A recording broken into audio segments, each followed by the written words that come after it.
welcome to Uni Live for everything you need to know about being a student. This week we're talking about money management, and with me is our expert panel of students, Raj from Medicine, Sophie from Law, Amy from Arts and Education, and Pete from Commerce and Law. So you've come to uni and you're your own financial manager. You're dealing with things like rent, food, accommodation, bills, transport. How do you handle it? That's when you start to spend more than you're making.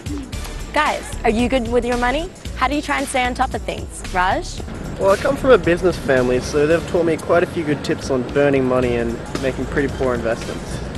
I went on exchange in my third year of uni, so I had no choice but to save, but it all worked out worthwhile.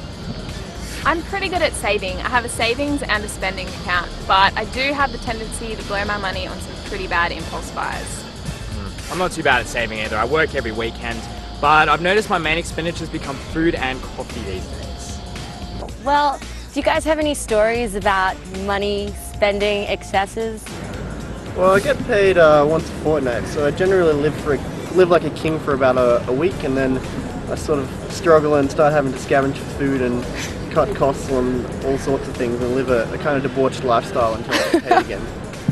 A friend of mine is obsessed with shoes. She's always spending money on shoes, but this means she can't spend money on public transport, which is a bit of a disaster in making it to class on time.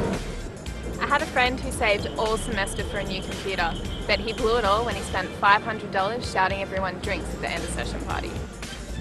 I was bidding for a couple of suits on eBay, and I ended up getting the suits, and they were about 2 sizes too small. Alright, thanks guys. Well, if you need some help handling your money, here's some advice to keep in mind. Firstly, get a grip.